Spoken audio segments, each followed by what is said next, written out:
Welcome to my YouTube channel. Hope you all are doing well. So आज हम आए हैं एक नए सम के साथ जो कि परसेंटेज के रिगार्डिंग है।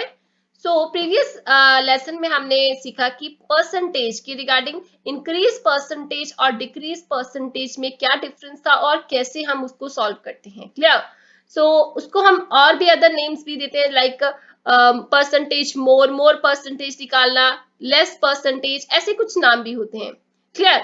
और उसके साथ साथ एक और भी कंसेप्ट होता है परसेंटेज एरर, जो कि अब प्रीवियस ईयर एग्जाम अगर हम देखते हैं, ऐसे क्वेश्चन प्रीवियस ईयर एग्जाम में आ चुके हैं जहां पर हमें बोला जाता है एरर परसेंटेज निकालिए। तो ऐसा एक क्वेश्चन हम आज करेंगे जिसमें हमें फाइंड आउट करना होगा एरर परसेंटेज। स्टार्ट करते हैं, पहले क्वेश्चन पढ़ लेते हैं। सो क्वेश्चन है, a student multiplied a number by 2/3 instead of 3/2. What is the percentage error in the calculation? Now we have to find out here percentage error. So हमें यहाँ पर क्या ढूंढना है? percentage error. पहली बात तो ये, हमें percentage error का फॉर्मूला पता होना बहुत जरूरी है। कभी भी कोई भी अगर हम कंसेप्ट उठाते हैं, शॉर्ट ट्रिक हर मेथड की होते हैं, लेकिन फर्स्ट कंडीशन ये होती है कि हमें उनका फॉर्मूला जरूर पता होना चाहिए। अगर हमें कंसेप्चुअल क्लैरिटी नहीं है तो अगर हम सीधा शॉर्ट ट्रिक की तरफ भागेंगे ना तो सम ऑटोमेटिकली गलत करेंगे ही करेंगे। क्लियर? सो पहले उसकी कंसेप्चुअल क्लैरिटी जरूर कीजिए। सो हमें यहाँ पर परसेंटेज एरर का फॉर्मूला ढूंढना है। तो एरर यानी कि एरर परसेंटेज का फॉर्मूला होता है error divided by true value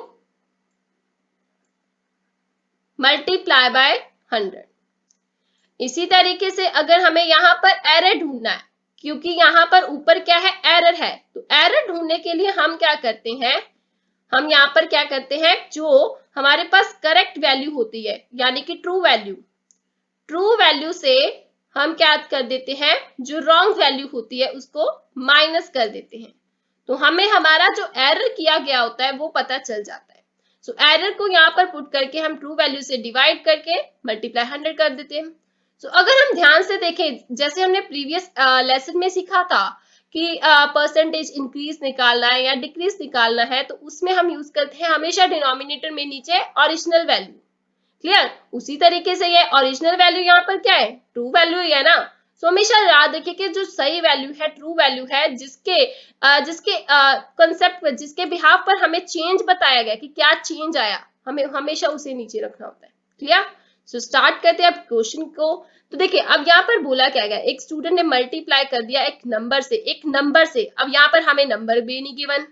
सो यहाँ पर हमें एक नंबर से मल्टीप्लाई किया लेकिन नंबर गिवन नहीं है। पहली बात तो यहाँ पर अगर नंबर गिवन है, पहली बात तो हम यहाँ पर लेट कर लेंगे नंबर को, लेट कर लेते हैं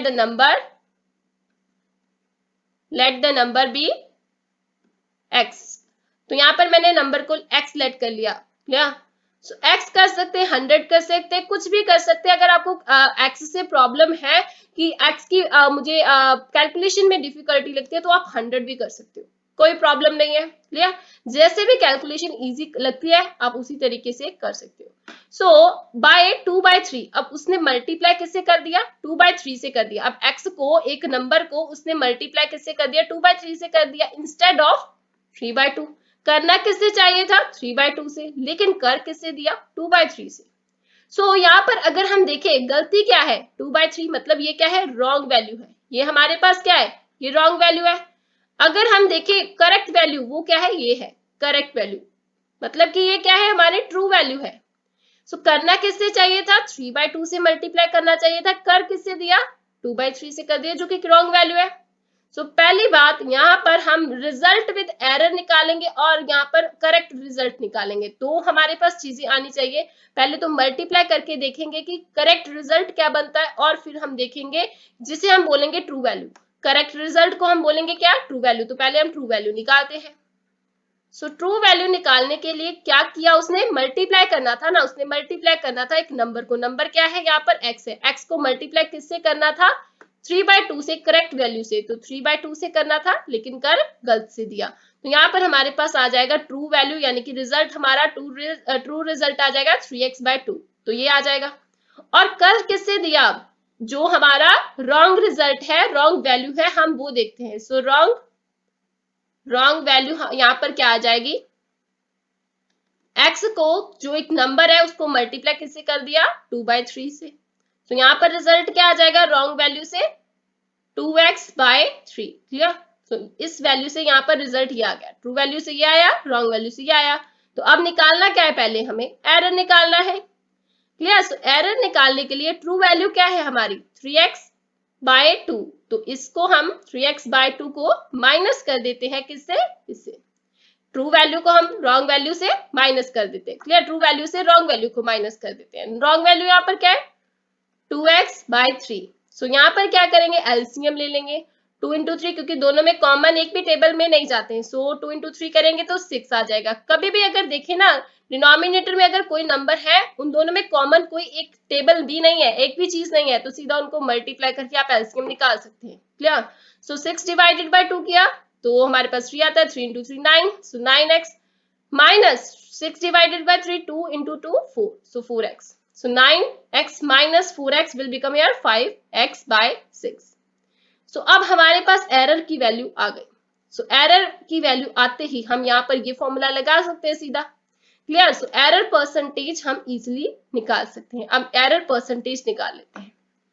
सो एरर परसेंटेज, एरर कितना है, 5x/6 डिवाइडेड बाय, अब ट्रू वैल्यू देखिए, ट्रू वैल्यू कितनी है, एरर हमने लिख लिया 5x/6, ट्रू वैल्यू कितनी है हमारे पास, 3x/2। तो यहां पर लिख देते हैं 3x/2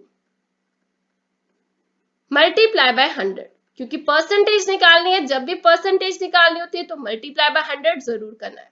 अब देखिए फ्रैक्शन के नीचे फ्रैक्शन है, अब ये 6 नीचे आएगा और ये 2 ऊपर चला जाएगा। सो ये क्या बन जाएगा, 5x/6, और यहाँ पर हमारे पास नीचे क्या आ जाएगा, 3x नीचे रह जाएगा। सो मल्टीप्लाई बाय 3x नीचे रह गया और 2 ऊपर चला गया, मल्टीप्लाई बाय 100। क्लियर। सो यहाँ पर कटिंग करेंगे तो यहाँ पर कितना आया, 3 आया। अब यहाँ पर कटिंग की x के साथ कटिंग कर दी और इससे आगे और कटिंग होगी नहीं, तो यहाँ पर कितना बन गया, 500/3 परसेंटेज। तो ये भी हमारा आंसर है। अब इसको आगे सॉल्व करेंगे तो हमें हमारा आंसर क्या मिलेगा, 55.55%। सो ये भी हमारा आंसर है। सो किसी भी पॉइंट ऑफ व्यू से आप अपना आंसर लिख सकते हो। अगर पेपर में आपके पास ऑप्शन में, मैं ये पहले भी बता चुकी हूँ कि ऑप्शन में अगर पॉइंट्स में आंसर है तो आपको पॉइंट्स में ही निकालना पड़ेगा, देखना पड़ेगा। अगर पेपर में आपके पास फ्रैक्शन में आंसर है तो फ्रैक्शन में निकालिए, अगर मिक्स फ्रैक्शन में है तो मिक्स फ्रैक्शन में निकालिए। क्लियर। तो ये हमारा आंसर आ गया, दोनों पॉइंट ऑफ व्यू से हम आंसर लिख सकते हैं। सो होप ये आपको कंसेप्ट समझ में आया होगा। सो ये बहुत ही इंपॉर्टेंट कंसेप्ट है। सो अभी कुछ प्रीवियस एग्जाम्स में ऐसे क्वेश्चन आ चुके हैं। क्लियर। सो इसलिए मैंने ये क्वेश्चन उठाया कि आपके पास इसकी भी सोल्यूशन पता होना चाहिए आपको। क्लियर। सो होप आपको ये कंसेप्ट समझ में आया होगा। तो मिलते हैं नेक्स्ट एक नए क्वेश्चन के साथ। सो चैनल को सब्सक्राइब करना और शेयर करना मत भूलिए। Thank you.